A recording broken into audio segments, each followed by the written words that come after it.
નમસ્કાર, હું છું પ્રેરણા. આપ જોઈ રહ્યા છો ઇન્ડિયા ન્યૂઝ ગુજરાતના મહત્વના સમાચારની શરૂઆત કરીએ તો વડોદરા મહાનગરપાલિકા વીએમસી દ્વારા નેટ ઝીરો પહેલ અંતર્ગત શહેરમાં સોલાર ટ્રી સ્થાપિત કરવાની મહત્વપૂર્ણ યોજના મંજૂર કરવામાં આવી છે. આ પ્રોજેક્ટ હેઠળ સોલાર ટ્રીના સપ્લાય, ઇન્સ્ટોલેશન, ટેસ્ટિંગ અને કમિશનિંગ માટેનો કામકાજ લગભગ ₹4.93 કરોડના અંદાજિત ખર્ચે હાથ ધરાશે. આ સોલાર ટ્રી પ્રોજેક્ટના અમલથી પાલિકાનું લાઇટ બિલ ઓછું થશે, જેના કારણે નાણાકીય ભારણ ઘટશે અને આવકમાં પણ વધારો થવાની શક્યતા છે.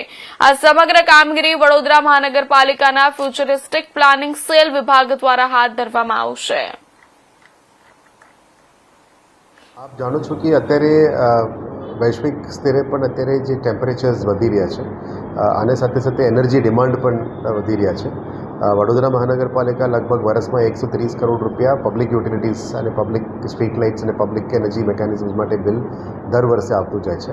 આ ઇલેક્ટ્રિસિટી બિલ્સને કેવી રીતે ઓછું કરવી અને જે કન્વેન્શનલ એનર્જી સોર્સિસમાંથી નોન કન્વેન્શનલમાંથી કન્વેન્શનલમાં માઇગ્રેશન અમુક સમય મર્યાદામાં થતું હોય છે.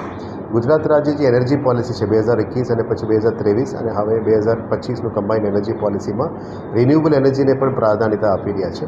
આપ જાણો છો કે અમારા પાસે નેચરલ એનર્જી સોર્સ જે સૂર્ય છે, એના આધારે ઘણા બધા દેશો અત્યારે નેટ ઝીરો તરફ જઈ રહ્યા છે. ગુજરાત અને ભારત પણ નેટ ઝીરોનું પોલિસી છે. નેટ ઝીરો તરફથી જવા માટે 2047 અને 2070 નું 2 નેટ ઝીરો ટાર્ગેટ્સ પણ રાખ્યા છે. એમાં અલગ અલગ મેકેનિઝમ્સથી અલગ અલગ કરી રહ્યા છે. અને આપ જાણો છો કે પ્રધાનમંત્રી સૂર્યઘર યોજનાનું પણ સોલર માટે પ્રામાણિકતા આપીને લોકલ રેઝિડન્ટ્સને સોલર તરફથી જવા માટે જ્યારે પ્રામાણિકતા અને આપણે પ્રોત્સાહન કરીએ છીએ, ત્યારે વડોદરા મહાનગરપાલિકાનું એનર્જી બિલ્સને પણ ઓછું કરવાનું, એનર્જી એફિશિયન્સી વધારવાનું અને લોંગ ટર્મમાં ગ્રીન એનર્જી તરફથી જવાનું એક આયોજન અમે કરી હતી, જેથી કરીને ક્લાઇમેટ એક્શન સેલ અને એનર્જી એફિશિયન્સી સેલનું પણ અમે શરૂઆત અહીંયા વીએમસીમાં કર્યું છે.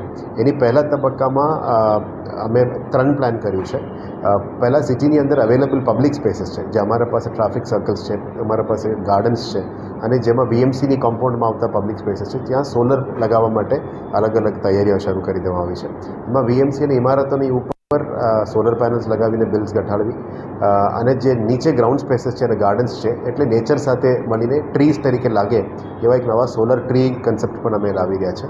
પ્રાથમિક લેવલમાં 3 જગ્યા, પછી સેકન્ડ ફેઝમાં 12 જગ્યા અને લોંગ ટર્મમાં 36 જગ્યામાં આઈડેન્ટિફાઈ કર્યા છે. સોલર ટ્રીઝ કરીને આનાથી પ્રોડ્યુસ કરતા એનર્જીને અમે કન્ઝર્વ કરીશું. આ એનર્જીને આપણે ગ્રીડમાં ઇન્જેક્ટ કરીશું અને આપણે નેટ મીટરિંગ મારફતે એનર્જી બિલનું ઓછું કરવાનું નક્કી કર્યું છે. અને સ્થાનિક જગ્યામાં માની લો પાર્ક્સ એન્ડ ગાર્ડન છે, ત્યારના લાઇટિંગ, ત્યારના વોટર પમ્પિંગ, આ બધા ઉપર પણ આ એનર્જીને યુઝ કરવાનું નક્કી કર્યું છે. પહેલા તબક્કામાં 3 અને સેકન્ડ ફેઝમાં 12 અને ટોટલ 36 જગ્યામાં પ્લાન કર્યું છે. આના પછી નેક્સ્ટ ફેઝમાં અમે સોલર રૂફટોપ સિવાય કેનાલ્સ ઉપર પણ સોલર ઉપર જવાનું માંગીએ છીએ. એક પ્રાથમિક સર્વે પણ ચાલી રહ્યા છે. આજવામાં ફ્લોટિંગ સોલારનું પણ અમે કરી રહ્યા છીએ. એટલે overall green energy, climate action અને એનર્જી એફિશિયન્સી ઉપર જે કામગીરી છે, અને પ્રથમ તબક્કામાં સોલર ટ્રીનું કન્સેપ્ટ ઉપર અમે જવાનું નક્કી કર્યું છે. આવનારા દિવસોમાં મેજર ટ્રાફિક જંકશન્સ ઉપર અને મેજરમાં જ્યાં સ્પેસ અવેલેબિલિટી છે